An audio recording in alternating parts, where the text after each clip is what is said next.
Selamat siang pemirsa dimanapun Anda berada. Saat ini Anda sedang menyaksikan liputan bisanews.id bersama saya Akbar Nasution. Episode keempat dalam program acara Desa Berbicara. Hari ini saya berada tepat di Desa Tanah Timbul. Desa Tanah Timbul ini merupakan desa yang berada di Kecamatan Sebalai, Kabupaten Batubara. Jadi nanti kita akan berbincang-bincang bersama kepala desanya terkait seperti biasa kita lakukan untuk bertanya bagaimana kegiatan, program, dan apa-apa saja yang ada di Desa Tanah Timbul ini. Jadi terus bersama kami di bisanews.id, bisa!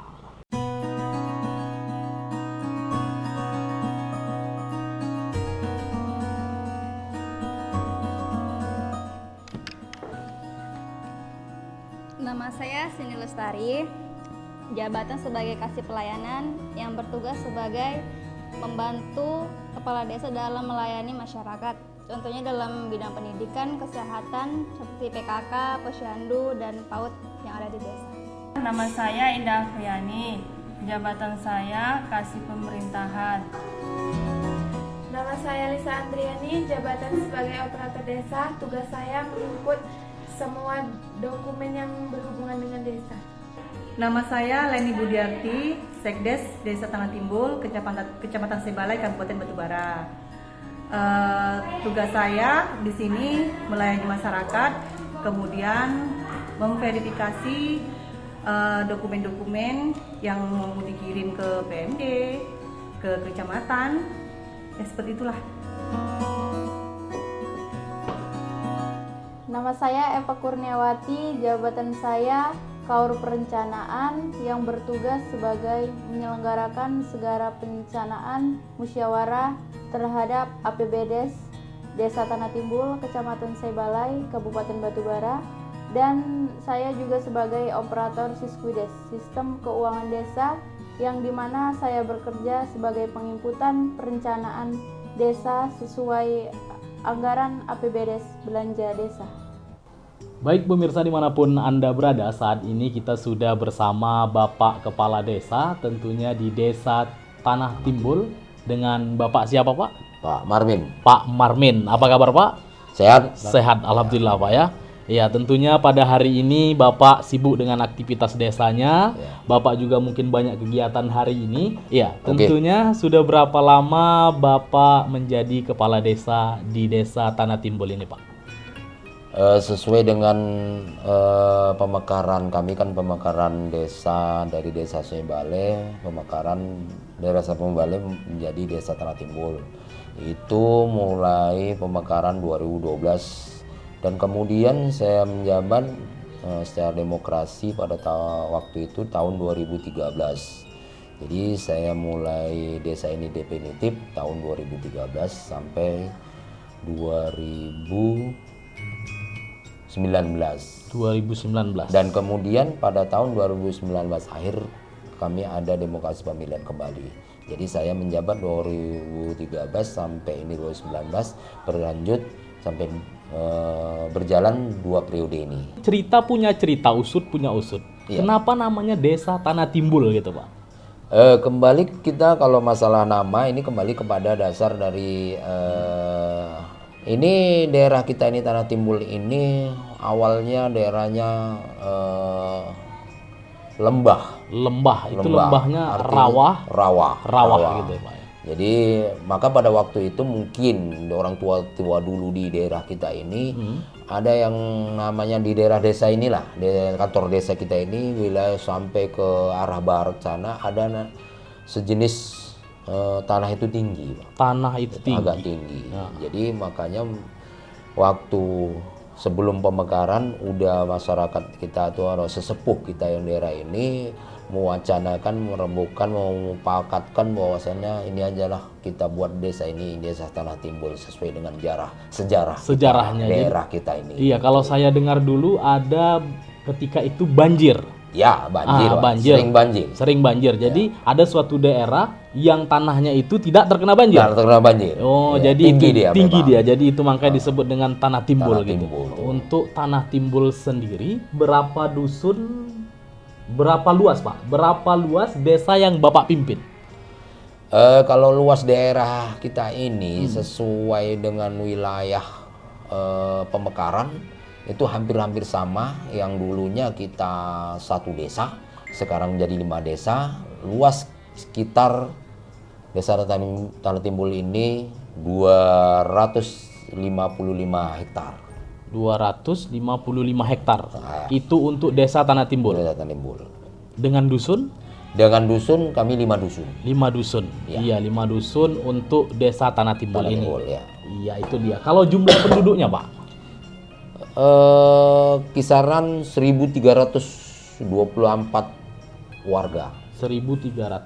Ya, itu laki-laki berkisar 669 dan perempuan 655. Iya, kalau penganut agamanya, Pak?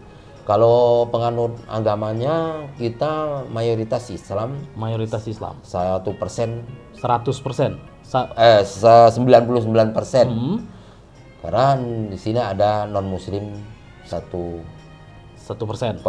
Kalau penganut agama, jumlah rumah ibadahnya berapa, Pak?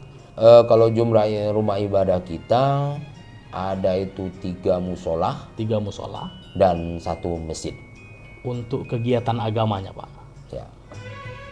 Artinya kalau untuk kegiatan agama ya kalau di desa ini ya terutama kalau di musola kita adakan 1 bulan sekali sampai 2 bulan sekali terkadang kan kita adakan pengajian.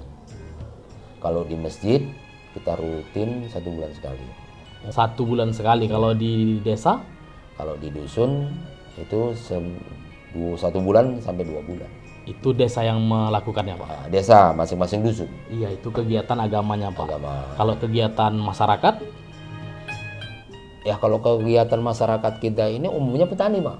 Kegiatan masyarakatnya umumnya petani. Iya, jadi berarti aktivitasnya dari pagi kerja gitu ya. ke ladang gitu karena mayoritas di Desa Tanah Timbul kita ini petani pangan, Pak. Petani pangan. Petani tanam padi. Iya, apakah ada kegiatan-kegiatan lainnya gitu, umpamanya ada kalau di daerah lain kan ada kegiatan perayaan panen gitu. Kegiatan panen kita ini hanya saja kalau musim panen ya masyarakat ini memanen lah gitu. Memanen gitu ya. Dengan cara kalau kita bilang kan markomben. Markomben gitu. Ya. Jadi masyarakat rame-rame untuk panen gitu. Panen ada 20-30 orang. Dan gitu di samping itu mama-mama ini, ibu-ibunya ini ngetek bahasa kita. Ngetek itu gimana, Pak? Mengambil sisa yang terbuang-buang itu. Oh iya, jadi ada padi yang udah dipanen, terbuang-buang gitu. Dikutip sama sama oma ya gitu. Iya, mengambil hasil dimanfaatkan lah. Iya, dimanfaatkan. Karena itu pun artinya bisa menguntungkan juga, ada hasil dari situ sedikit banyak ya kan, sesuai dengan luas lah. Bisa menolong ekonomi keluarga. Lah. Iya, kalau untuk kegiatan pemudanya gimana, Pak? Kalau untuk pemudanya kegiatannya itu kami di bidang Karang Taruna. Pemudanya di Karang Taruna. Kegiatan apa ya? Dan kemudian di remaja masjid. Mereka ini juga membuat satu kegiatan di masa bero, dia menanam palawija. Bero itu maksudnya Bero itu masa setelah panen kan masa tunggu ke MT ke berikutnya. Kan gitu. Iya, jadi anak-anak muda ini bisa manfaatkan lahan tadi. Menanam palawija seperti mentimun, mesti kacang panjang gitu. Jadi tidak terlepas juga dari dunia pertanian. Dunia pertanian. Iya, pemudanya seperti itu juga. Kalau untuk pelayanannya gimana, Pak? Kalau kita yang jelasnya di desa ini namanya pelayanan masyarakat. Kan? Pelayanan masyarakat. Ya, terkait dengan pelayanan masyarakat. Terkait dengan pelayanan itu tadi, ya tentunya kepentingan masyarakat di desa. Pertama, masalah kependudukan, misalkan KTP, pembuatan KTP, pembuatan kartu keluarga, misalnya alih pindah daerah melalui desa. Iya, jadi kalau bantuan itu bagaimana, Pak? Cara pengelolaannya, dapatnya gitu, Pak? Ya, kalau masalah bantuan-bantuan ini sesuai dengan usulan proposal kita, misalkan anggaran itu besar, harus kita usulkan ke provinsi ataupun ke kabupaten, itu kita membuat usulan. Pertama proposal. Alhamdulillah pada tahun-tahun yang sudah ini ada kita beberapa jalan utama itu sudah terrealisasi dari dana provinsi, Pak. Oh, Gitu aja. dana provinsi. Bantuannya. Kalau untuk dari Pemkab?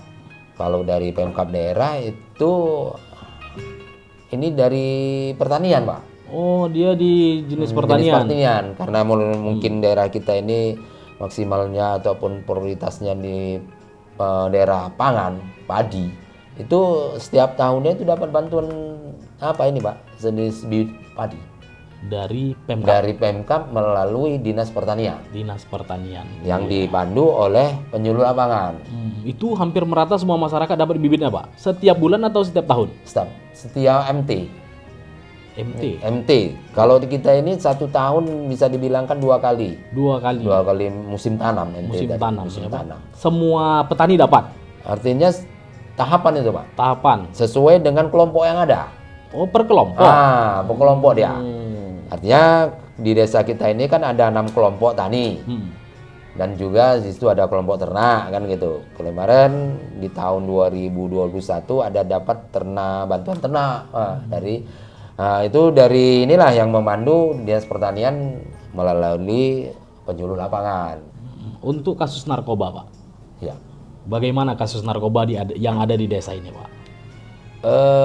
Untuk kasus narkoba kejahatan remaja, Pak.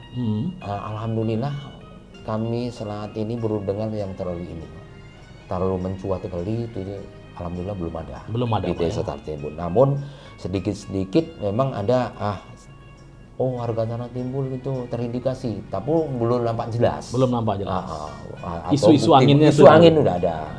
Tapi namun namanya hal-hal seperti itu pun kita nggak bisa mendeteksi wilayah kita si anu itu udah terkena sudah terkena atau pemakai ini, kita belum bisa pastikan kan itu.